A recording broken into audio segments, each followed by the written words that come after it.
Okay, welcome to MAT 103. I'm Corwin Stanford, the instructor for this class.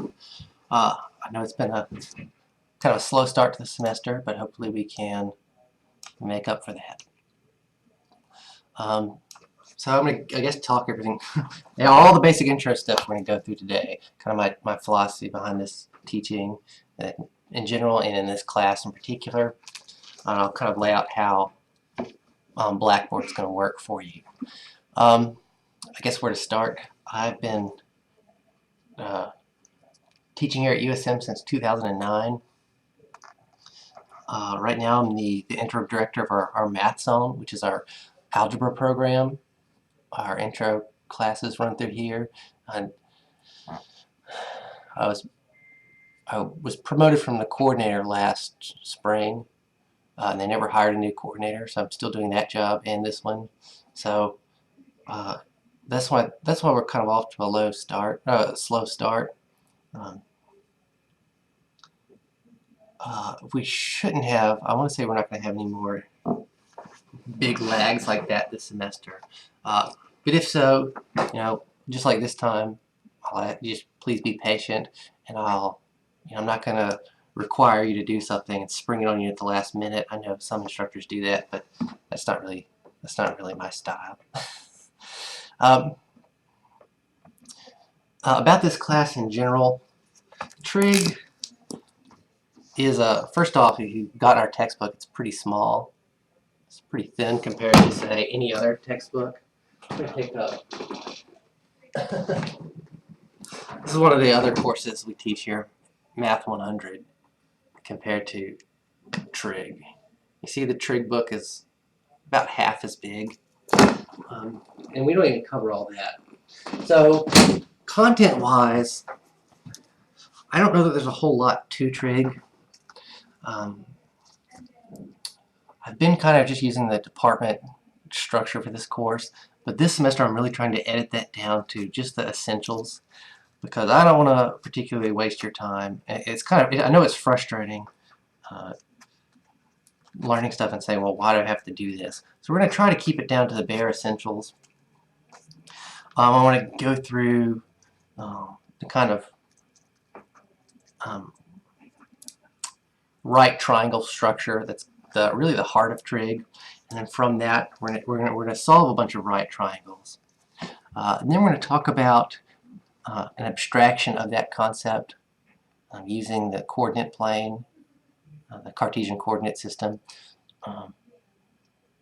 to map these triangles.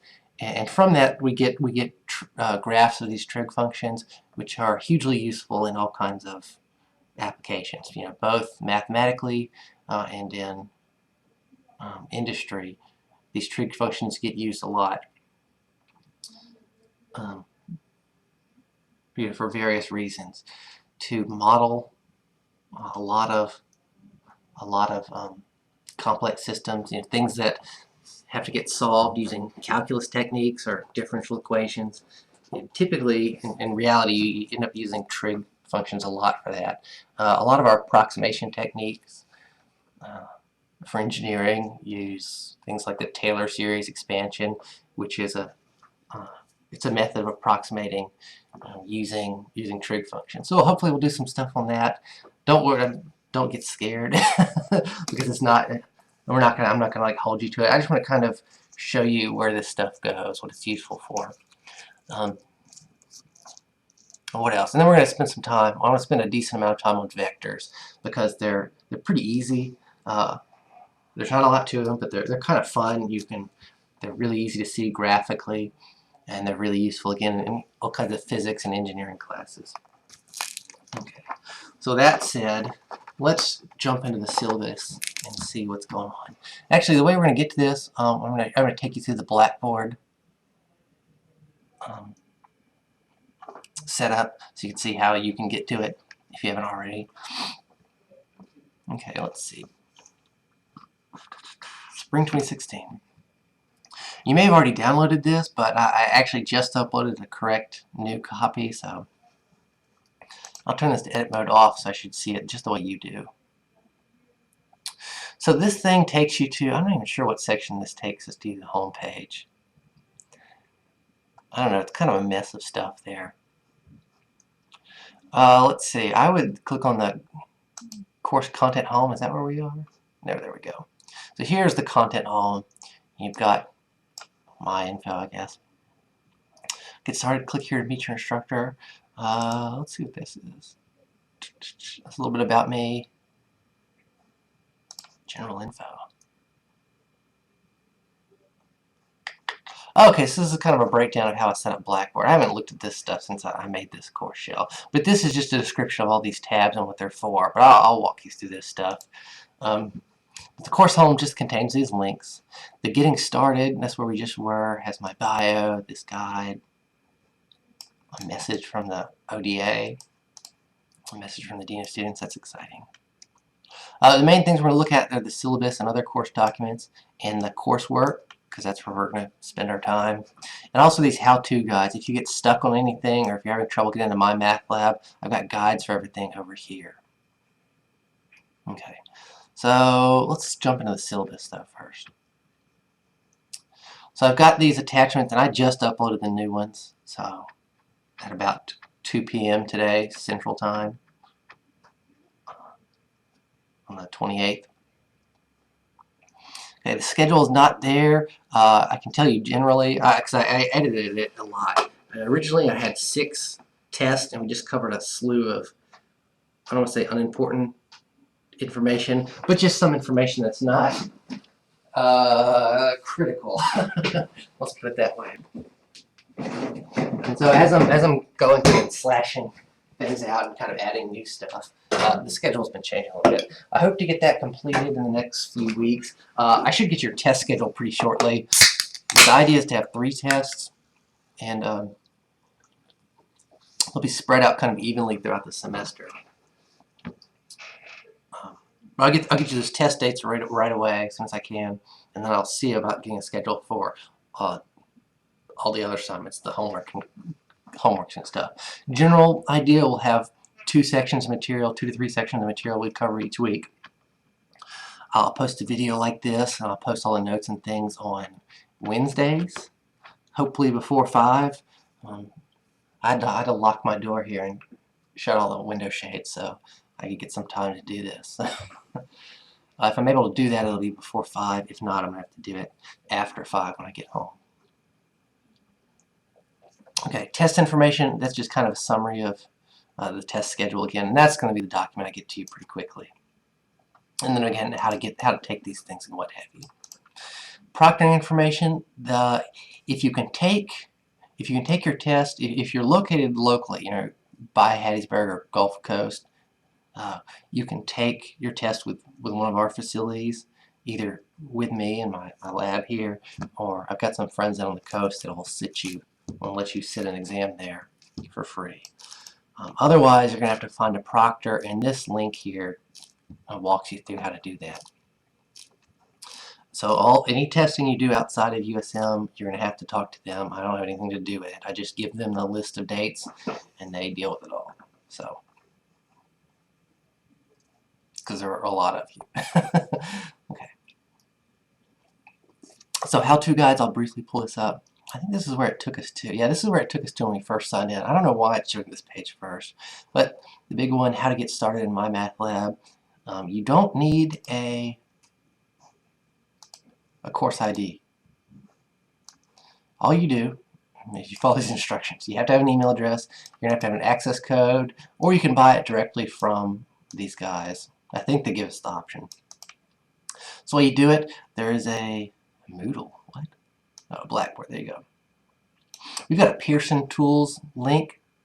You just click on that, and it'll take you directly to the My Labs and Modified Mastering, or My Math Lab as I call it. So if it's your first time, you'll create an account. If you've taken one before, if you have a My Math Lab account, you can just sign in. So that's it. You shouldn't need any course ID or anything like that. And they've got help, you know, some links there if you're still having trouble. Okay. So syllabus, let me download that. So in the syllabus, you've got the Word document. If for some reason you want to play around with it, I don't know. And then the PDF. And I've already got the PDF pulled up, I think. No, I don't. So that downloads it. And here we go. So you've got my contact info, email, office phone number, and cell phone number. If you call me, at night, I'm probably not going to pick up, Central Time night. You can, if you call me, I don't pick up. You could leave a voicemail, although that's a little slow. I'm a little slow checking those. You just send me. You could just text me if I don't pick up right away. If you use Skype, I've got this Skype account set up. I think it's I turned it off just a minute ago. But normally, if I'm on my computer, Skype is turned on. If you're local, you can come by my office in the Matt's on. Monday. I've edited this syllabus so many times, and I knew it was still gonna be wrong. Oh well. This says Monday. My plan is actually to do this on Wednesday.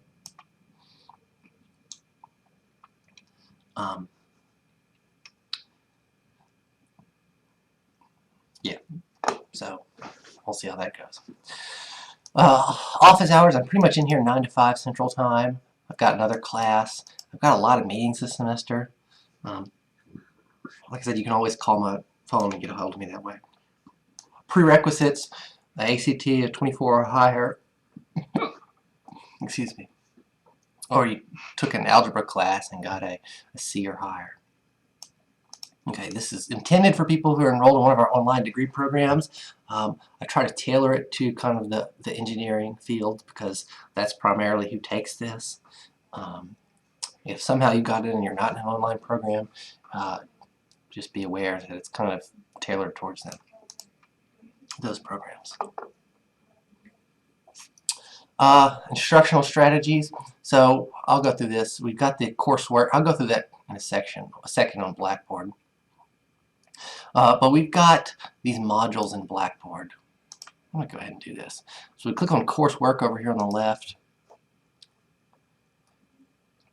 And you've got all these modules. Oh, that's right. I can see the modules, but since I'm in student mode, I can't. So you'll click on a module. And you can see kind of the, this over here is table of contents. I've got the goals and objectives, which is this brief stuff here. And information on MyLabs Plus, that's just, I don't know, in case you didn't get it off the syllabus. And then a link to the assignments.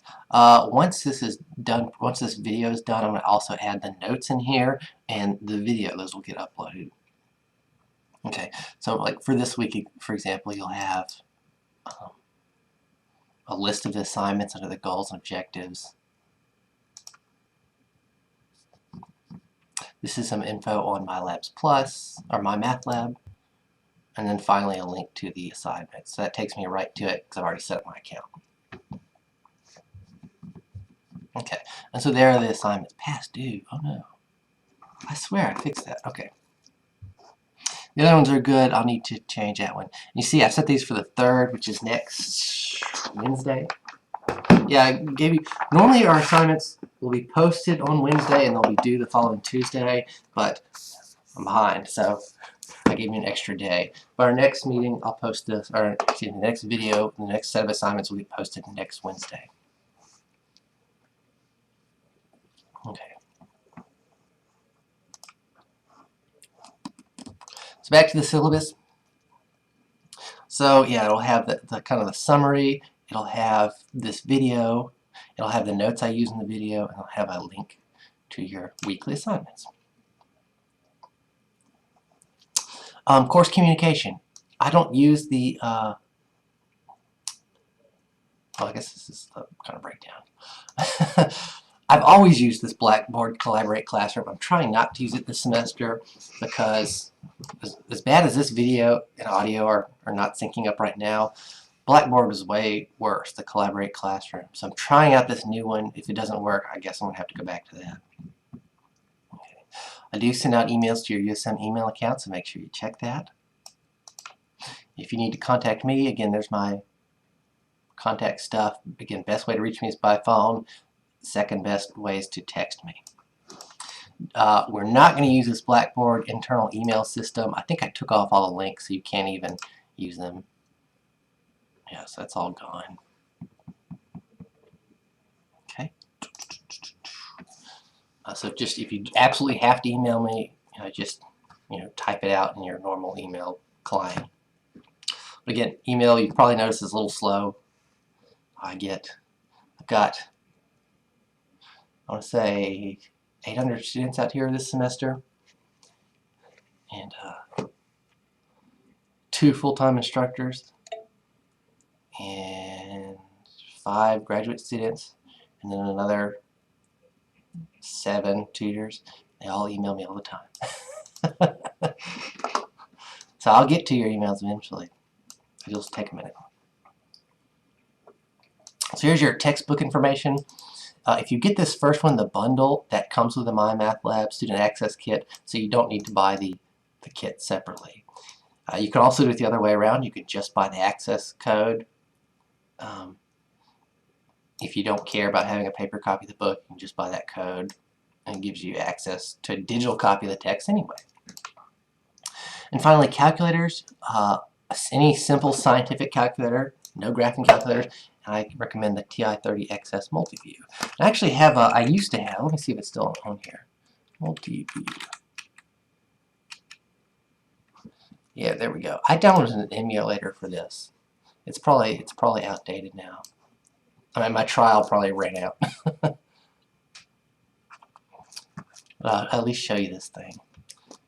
Yeah, so that's what it looks like, the TI-30XS Multiview. They're super cheap, like $13, I think. No. Yes. Well, so my emulators, my trials ran out. I guess I'll have to re-download it or buy it. Class participation policy. This one, I get questions on this occasionally. There is, I do give some credit for your participation. It's pretty easy to do. You need to be working regularly. You can't log in every week on Tuesday and start your activities and expect to finish them all in that day. And then email me and say, hey, my computer wasn't working again. Please let me have an extension. I mean, that's not, everyone turns things in late occasionally, but it's not something you can do kind of long term. The way I've set it up now, if you turn in your assignments late, it'll just give you partial credit. I think it's set to give you 50% credit. So if you have some, if you're waiting to the last minute, it's going to penalize you. The system will do that automatically. Okay. Yeah, and some weeks when there's a tough section, I'll get everyone calling me on Tuesday, and that's just, I mean, I understand occasionally you may put your stuff off at the last minute, but you can't do that every week. And finally, you really need to be working on this stuff kind of regularly. One day per week just doesn't work out. So other places your grade comes from, homework and quizzes, those will be in MyMathLab.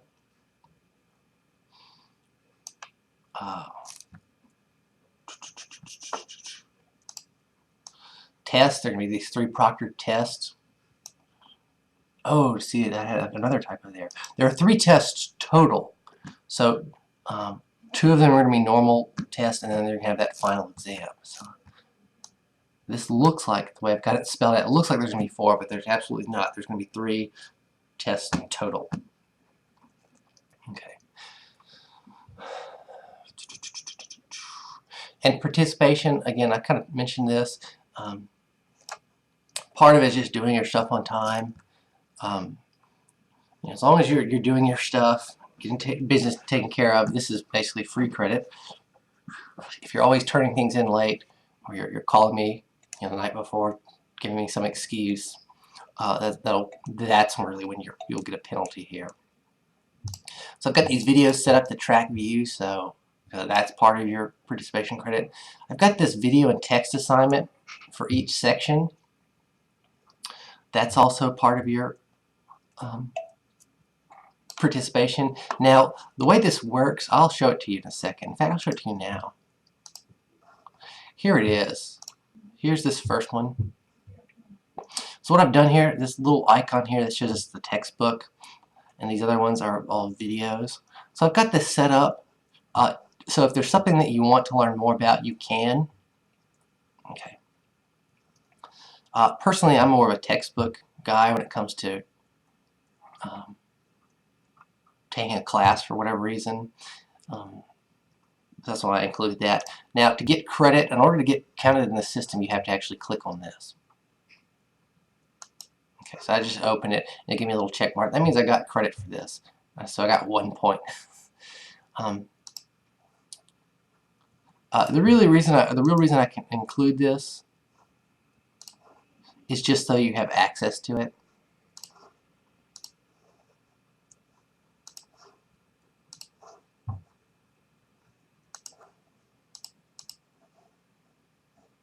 Okay, so now that I clicked on all of these, I've gotten credit according to the system here.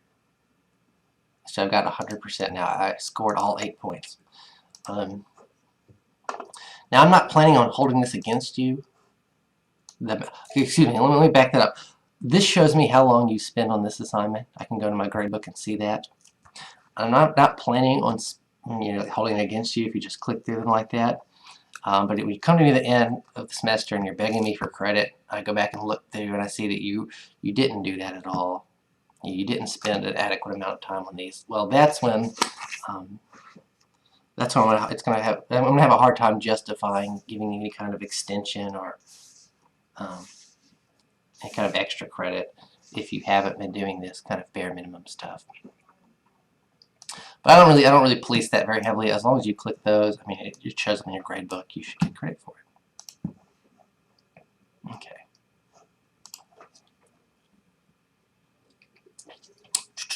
I will probably do this a little more this semester.